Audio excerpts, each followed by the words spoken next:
발롱도르 30인 후보 명단이 발표되었습니다. 이번 발롱도르 후보에는 호날두와 메시가 이름을 올리지 못하면서 2003년 이후 21년 만에 호날두, 메시가 없는 발롱도르가 되었습니다. 그렇다면 이번 발롱도르 수상자 명단 중 수상 가능성이 가장 높은 5명의 선수는 누구인지, 그리고 이 선수들이 지난 시즌 어떤 성과들을 이루었는지 한번 이야기해보겠습니다. 수상이 가장 유력한 후보 1위는 레알 마드리드의 비니시우스입니다. 비니시우스는 지난 시즌 챔피언스리그 우승과 함께 라리가 우승, 그리고 스페인의 슈퍼컵인 수페르코파 우승컵까지 들어올렸습니다. 한 시즌에 트로피만 3개를 들어올리며 본인이 왜 발롱도르 후보에 올랐는지 보여주었죠. 그렇다면 각각의 대회에서 비니시우스의 존재감은 어땠는지 보겠습니다. 먼저 라리가에서는 리그 38경기 중 26경기에 출전하여 15개의 골과 6개의 어시스트를 기록했습니다.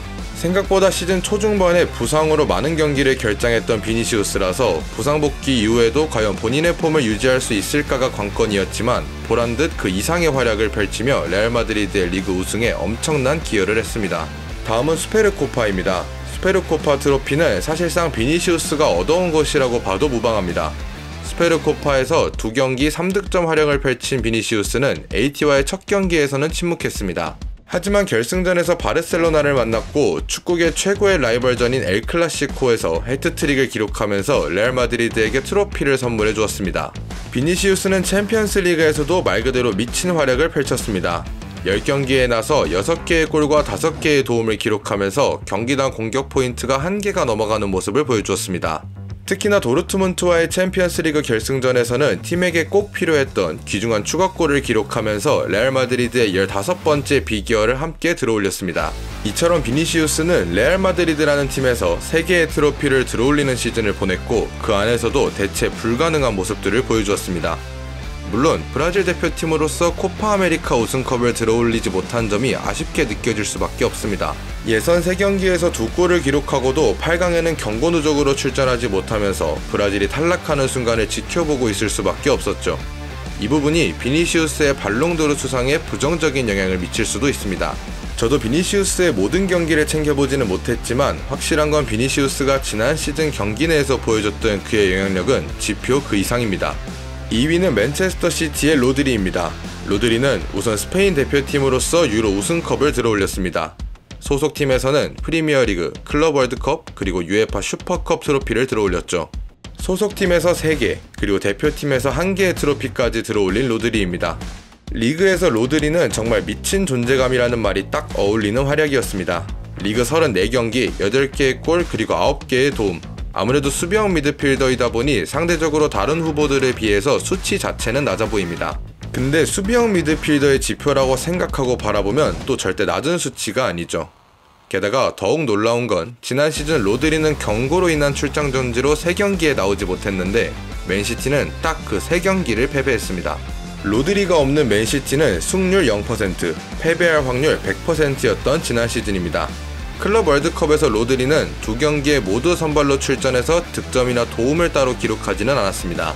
그래서 경기 내 조금 더 세부적인 것들을 짚어보자면 첫 경기에서는 패스 성공률 97%, 찬스 생성 1회 등을 기록하며 평점 8.0을 받았습니다. 두 번째 경기에서도 패스 성공률 95%라는 정말 미친 지표를 기록하면서 평점 7.6을 받았죠. 상대적으로 약팀을 상대하는 경기들이기는 했으나 클럽 월드컵에서도 로드리는 엄청난 영향력을 행사했습니다. UEFA 슈퍼컵에서는 세비야를 상대로 선발 출전하여 1개의 도움을 기록했습니다. 경기는 1대1로 승부차기에서 맨체스터 시티가 승리했으나 극적인 동점골의 도움을 기록하면서 맨체스터 시티의 우승을 도왔습니다. 로드리는 스페인 대표팀에서도 필수 불가결한 존재였습니다. 7경기를 치러 트로피를 들어올리는 동안 1경기의 출장 정지를 제외하고는 모두 선발 출전하며 스페인의 중원을 책임졌습니다. 16강 조지아와의 경기에서는 골을 기록하기도 했으며 결승전을 제외하고는 거의 모든 경기 풀타임을 소화했습니다. 유로에서 439개의 패스를 시도해서 411개의 패스를 성공시키는 미친 패스 성공률을 보여주면서 스페인의 우승에 기여했죠. 로드리는 비니시우스에 밀려 발롱도르 후보 2위에 자리하고 있는 것은 사실입니다만 현존하는 세계 최고의 수비형 미드필더임은 틀림없습니다. 아무래도 발롱도르는 눈에 보이는 성과가 기준이 되는 경우가 많기 때문에 수비수나 미드필더가 상대적으로 수상하기 어려운 상이라고 저는 생각합니다. 하지만 지난 시즌 로드리가 보여주었던 모습은 이상을 수상하기에 충분한 자격을 갖추고 있는 것도 맞다고 생각합니다. 3위는 레알 마드리드의 주드 벨링엄입니다. 레알 마드리드로 이적한 벨링엄은 물 만난 물고기처럼 첫 시즌부터 엄청난 활약을 펼쳤습니다. 비니시우스와 마찬가지로 챔피언스리그, 라리가, 그리고 수페르코파 우승컵을 들어올렸죠. 유로 결승에서 스페인에게 패배하며 대표팀 우승컵은 들어올리지 못했던 벨링엄입니다. 리그에서 벨링엄은 28경기에 나서 19개의 골과 6개의 도움을 기록했습니다. 레알 마드리드에 합류한 첫 시즌이라고는 믿기지 않는 활약을 보였던 벨링엄인데 특히나 득점의 영향력, 그러니까 클러치 능력이 엄청났던 벨링엄입니다. 그 대표적인 경기들을 말씀드리자면 지난 시즌 레알 마드리드는 리그에서 바르셀로나에게 2경기 모두 승리를 가져갔는데 2경기 결승골의 주인공이 모두 벨링엄이었습니다. 2대1로 승리했던 첫 경기에서는 본인이 동점골과 결승골을 모두 기록했고 두 번째 경기에서는 본인이 결승골만 기록했습니다. 더욱 충격적인 사실은 두 결승골 모두 90분 추가 시간에 득점했다는 점이죠. 리그 최고의 라이벌 바르셀로나에게는 악몽과 같은 존재가 되어버린 벨링엄입니다. 수페르코파에서도 어김없이 존재감을 보여주었던 벨링엄은 두 경기 모두 선발 출전하여 두 경기 모두 거의 풀타임을 소화했습니다. 특히나 결승전에서는 1개의 도움을 기록하면서 평점 7.8, 팀 내 3위의 이름을 올렸습니다. 득점을 기록한 비니시우스와 호드리구를 제외하고는 가장 높은 평점으로 결승전에서도 영향력을 선사했던 벨링엄입니다. 챔피언스 리그에서 벨링엄은 11경기에 선발 출전하여 4개의 골과 5개의 도움을 기록했습니다. 주벨리그에서 4개의 골을 기록했던 벨링엄은 토너먼트 진출 이후에는 별다른 공격 포인트를 기록하지 못했지만 경기 내에서 엄청난 영향력을 펼쳤습니다. 그리고 결승전에서는 비니시우스의 쐐기골에 도움을 기록하면서 레알 마드리드의 비기어에 한몫을 했죠. 벨링엄은 사실 발롱도르를 수상하지 못하더라도 지난 시즌 가장 기억에 남을 만한 활약을 펼쳤던 선수를 뽑으라면 저는 벨링엄을 뽑을 것 같습니다. 워낙 많은 기대를 받으며 레알 마드리드에 합류했던 선수인데 첫 시즌부터 그 기대 이상의 활약을 보여주었던 벨링엄이었기 때문이죠. 그리고 아마 그 특유의 클러치 능력 때문일지도 모르겠습니다. 유로 2024 슬로바키아전 환상적인 바이시클 킥처럼 말이죠. 벨링엄은 향후 몇 년 이내 발롱도르를 수상할 가능성이 더더욱 높아지지 않을까 싶습니다. 4위는 또다시 레알 마드리드. 이번에는 수비수 다니 카르바알입니다. 카르바알은 마찬가지로 챔피언스리그와 라리가 그리고 수페르코파까지 우승했습니다. 게다가 스페인 대표팀으로서 유로까지 우승했죠. 로드리와 똑같이 4개의 트로피를 들어올린 카르바알입니다. 카르바알은 리그 28경기에 출전, 4개의 골과 3개의 도움까지 기록했습니다. 그리고 수비수이기 때문에 클린시트 경기를 살펴보면 카르바알이 출전한 28경기 중 16개의 경기를 클린시트로 막아냈습니다. 레알 마드리드의 베테랑 수비수로서 공수에서 모두 활약하며 레알 마드리드를 리그 최정상으로 올려놓았습니다. 수페르코파에서는 2경기 모두 선발 출전 그리고 풀타임을 소화했습니다. 카르바알은 바르셀로나와의 결승전보다는 아틀레티코 마드리드와의 준결승 경기에서 승리하는 데 큰 기여를 했습니다. 최종 스코어 5대3으로 승리했던 레알 마드리드. 이 과정 속에서 카르바알은 1개의 도움과 1개의 골까지 기록했습니다. 특히나 1개의 골은 3대2로 끌려가고 있던 후반 85분에 터진 동점골로 준결승에서 탈락할 뻔했던 레알 마드리드가 결승에 진출하고 최종적으로 우승컵까지 들어올릴 수 있도록 만들어준 마중물 같은 역할을 한 골이었습니다. 챔피언스 리그에서 카르바알, 무슨 말이 더 필요할까요?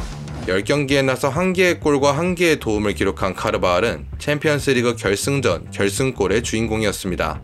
물론 팀보다 위대한 선수는 없지만 발롱도르가 세계 최고의 한 선수를 뽑는 상이듯 이날 주인공은 누가 뭐래도 카르바알이었죠. 유로에서도 카르바알은 꾸준히 출전하며 스페인의 수비를 책임졌습니다.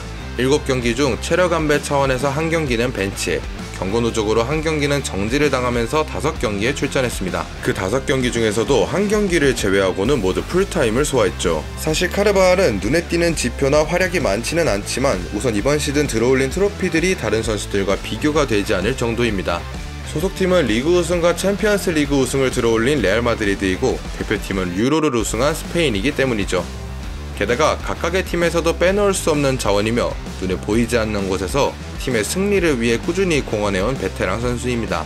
발롱도르를 받을 가능성이 그리 높아 보이지는 않지만 지난 시즌 수비수들 중에서는 정말 넘볼 수 없는 커리어를 쌓아 올렸던 카르바알입니다. 마지막 5위는 또다시 레알 마드리드의 킬리안 음바페입니다. 물론 현재 소속팀을 기준으로 말씀드리는 것이기 때문에 모든 지표는 지난 시즌 파리 생제르맹의 지표를 기준으로 하게 됩니다. 음바페는 파리에서 리그 우승, 프랑스의 FA컵인 쿠프 드 프랑스 우승, 그리고 프랑스의 슈퍼컵인 트로페 데 샹피용 우승 트로피까지 들어올렸습니다. 모두 자국 리그의 트로피인 점이 아쉽기는 하지만 그래도 3개의 트로피를 들어올린 음바페입니다.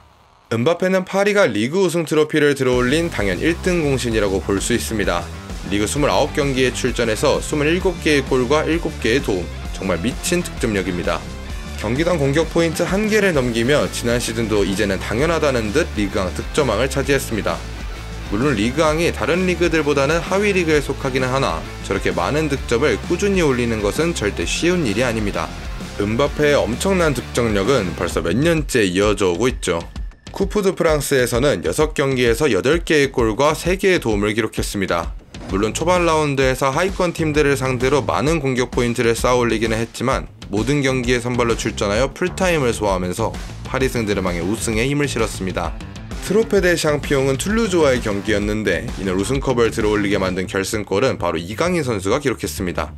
하지만 음바페도 90분 풀타임을 소화하면서 팀에게 필요했던 추가골을 득점했고 결국 파리 생제르맹이 트로피를 들어올렸습니다. 음바페는 파리 생제르맹에서의 마지막 시즌으로 정말 최선을 다한 듯 보였습니다. 그러나 지난 시즌은 준결승의 늪에서 빠져나오지 못했죠.